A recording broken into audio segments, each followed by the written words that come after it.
გურამ როგავაძე, ლევან ხაბეიშვილსა და ზვიად მაისაშვილზე თავდამსხმელი პირები დააკავეს. გენპროკურორი გვარაკიძის განცხადებით ბრალი წარუდგინეს 3 მოქმედ და 1 ყოფილ სპეცრაზმელს, ასევე დაცვის პოლიციის მოქმედ თანამშრომელს.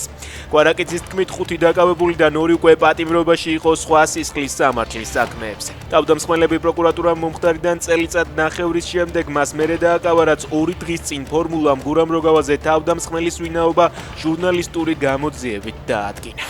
ვინ გახდება საქართველოს კათოლიკოს პატრიარქი? გაფართოებული საეკლესიო კრება, სადაც 3 საპატრიარქო კანდიდატიდან ერთს გამოარჩევენ 11 მაისს ჩატარდება. მღვდელმთავრები და დელეგატები სამების საპატრიარქო ტაძარში 1 საათზე შეიკრიბებიან. კრებასთან დაკავშირებული საორგანიზაციო ტექნიკური დეტალები მოგვიანებით გახდება ცნობილი.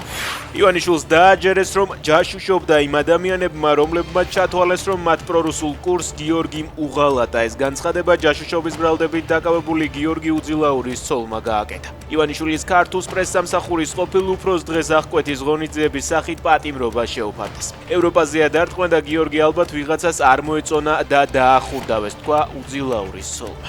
აქცია უკვდავი პოლკი მოსკოვში 9 მაისს ონლაინ ფორმატში ჩატარდება. მსვლელობა არ იქნება. ამის შესახებ კრემლის პრესპიკერმა დიმიტრი პესკოვმა განაცხადა. მედუზას ცნობით, სამხედრო აღლუმისა და მსვლელობის ფორმატი სხვადასხვა ქალაქში განხილვის და დაცულების პროცესშია.